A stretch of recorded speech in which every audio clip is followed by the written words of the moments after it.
ici une expression à factoriser. Premièrement, il faut voir cette expression. Observez bien cette expression. Il s'agit bien d'une expression développée. Comment on peut le savoir?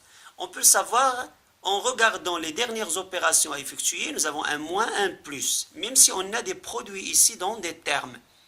Hein? Donc, il faut vraiment regarder l'expression entière et regarder les termes qui constituent cette expression en termes de somme. Et dans les termes, il faut chercher maintenant des facteurs communs. C'est très important. Donc, regardez bien ici dans le premier terme, nous avons x plus 2. Dans le second, nous avons aussi x plus 2. Mais dans ces deux-là, nous ne l'avons pas. Donc, on ne peut pas mettre x plus 2 en facteur tout de suite, parce qu'il faut trouver un facteur commun dans tous les termes de l'expression. Et comment on peut sortir de ces deux termes-là cette expression? En pensant, bien entendu, à l'identité remarquable qui nous dit que a au carré moins b au carré, c'est a plus b, facteur de a moins b, sachant que 4, c'est 2 au carré.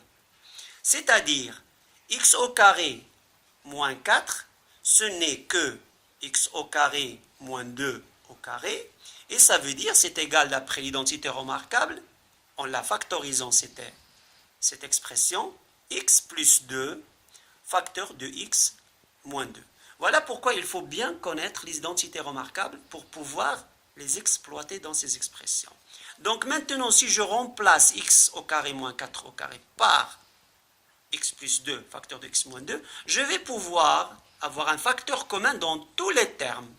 Donc je pose a égale à 3x, facteur de x plus 2, moins x plus 2 au carré, c'est x plus 2, facteur de x plus 2, et plus x au carré moins 4, ce n'est que x plus 2, facteur de x moins 2. Et si je prends maintenant ce facteur commun qui est dans tous les termes de l'expression, je peux le placer en facteur et ça me donne x plus 2. J'ouvre mes crochets et je vais mettre alors x plus 2 facteur de 3x moins x plus 2 facteur de x plus 2 plus x plus 2 facteur de x moins 2. Et bien voilà, j'ai mis x plus 2 en facteur. Là, j'ai factorisé l'expression. Je vais pouvoir réduire ce qui est entre crochets. A égale x plus 2, facteur de 3x. J'enlève ces petites parenthèses qui sont entre crochets. Ça me donne moins x moins 2 plus x moins 2. Et hop.